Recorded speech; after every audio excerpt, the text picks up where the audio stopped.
Have you got a story for us? Yeah, I'm going to tell a real story. Mine's going to be real life. And I thought it would be a good counterbalance because I knew we're basing everything on like Halloween and everything.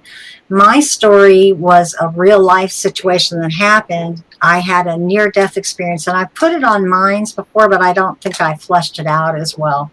So I'll tell the story and make it have a happy ending. We'll put mine at the end. But when I was pregnant with my son, Justin, who's now 39 years old, this was 1982, he was due on the 31st of January. And on the 31st, in the middle of the evening, I started having labor pains, and I knew it was going to be time to go to the hospital. So I got in the shower. When I got in the shower, I noticed that I was having the clear fluid, should be clear, that comes out when your water breaks. It was green. So I was in a rush to get to the hospital. We got to the hospital. The doctors were freaking out because he was in distress and we were having all kinds of difficulties. So they decided that they were going to put me on a Pitocin drip. And I don't know if people know what Pitocin is. It's a much more potent version of what we have in our own body called oxytocin. Mm-hmm. So they put me on this drip for, it was about 8 to 12 hours. I'm not sure exactly anymore, but It was getting to the point, it was getting me dilated, but then it was stopping. It wasn't working anymore. And they were starting to panic then. It was a small Navy hospital. There was nobody there on call for any kind of surgery. So my doctor was like, what are we going to do?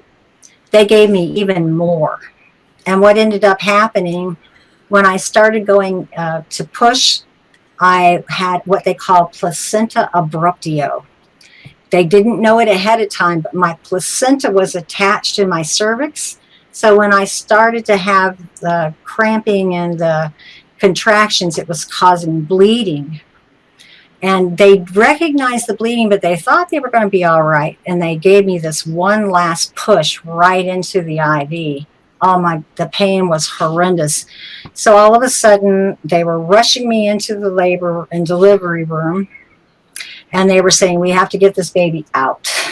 He was in distress. He had the cord wrapped around his neck twice.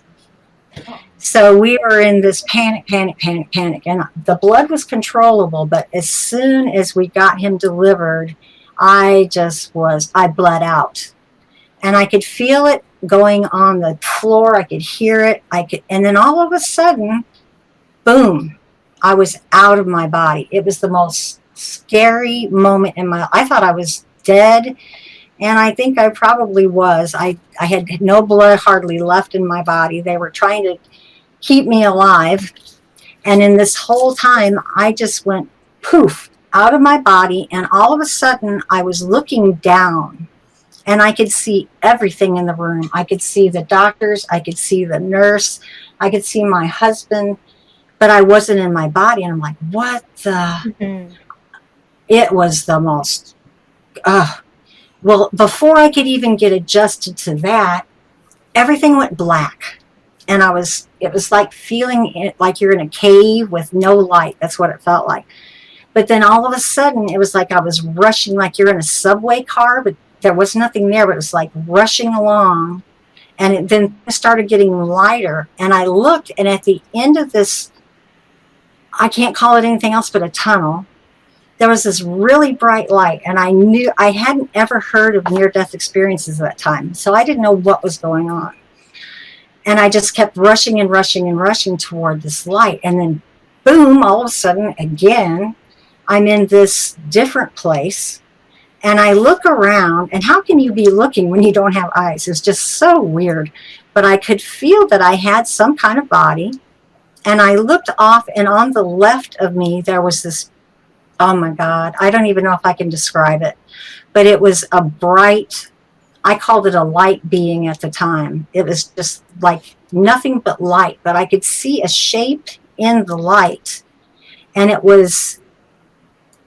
It looked like there was a sash or something on his, it was a him, definitely a him. Mm-hmm. And at the time, it just splashed into my head, this is Jesus. But he never said he was Jesus. So I'm really not sure. But he said, I want to show you something. And where am I? And he said, just come with me. So I looked, and I was instantly somewhere else. And I was looking across a river. And it was a river, definitely a river. And then there was like a shoreline on the other side. And I couldn't make out the shoreline. It was like covered in mist. So it was like he was bringing me closer and closer. And then I could see these faces. I didn't know who most of them were, but I saw a couple. I was like, I think I might know that person. But I really wasn't sure. They were people, I think, that had died before that were in heaven. At the time, I was just so lost, I didn't know what to think. And then I heard someone on that other side say, I have a grandson. And I was thinking, well, this is just getting weird. You know, what? But I remembered the voice. And then this being, either an angel or Jesus, looked at me and he said, this is where you'll come back. But it's not your time. You have to go back and raise your son. I didn't even know I had a boy yet. All I knew was something had happened, and here I am in this weird place. So the minute that he said that, he said, you have to go back and raise your son. All of a sudden, I went from this beautiful, pain-free place of light and warmth. I didn't even want to leave. No, I don't want to go back. And I remember that for a second, thinking, I want to stay here. I didn't have a choice. All of a sudden, it was like slam. I was back into this body that was hurting, and it was just horrendous. And then the very second later, I heard my husband saying, it's a boy, it's a boy. I already knew it was a boy, but I didn't know, you know what I mean? It was just so weird. Yeah. So I went home after this. I didn't tell anybody right away. I thought, man, this is just crazy. You know, I'm losing my mind. So I got home and I told my husband after we finally got home with my son, who ended up in NICU for about 6 hours, by the way. Wow. But we did both recover. We got home and I told my husband, I finally had to tell him, something really weird happened. You're not going to believe this. And he said, what? So I told him everything that had happened. He went into his closet and he had sermons from his father. His father was a Lutheran minister. He dug this sermon out and he had a tape that went with it. He put the tape in a cassette player, and it was his dad telling his near-death experience that he had had, and his dad had already died at that point, so I had never heard this tape. And it was his dad talking about what happened with his near-death experience where he left his body. And I just sat there like, oh my God. And my husband said, what's wrong? And I said, I've heard that voice. He said, you can't, he's dead. I said, I'm telling you, just at the moment that my son was born, I heard your dad saying, thank you for a grandson. And he was like, oh God, you gotta be kidding me. So I really felt this was way early, and I started finding books about this, and I found out that near-death experiences weren't all that rare. Then a couple of years later, I think it was about 8 years later, my husband's mother died. But before she died, she had a near-death experience too. And hers was, she saw Jesus, and he said, you're not going to have to suffer much longer. So out of that family, there was 2 near-death experiences, and both of them bracketing mine.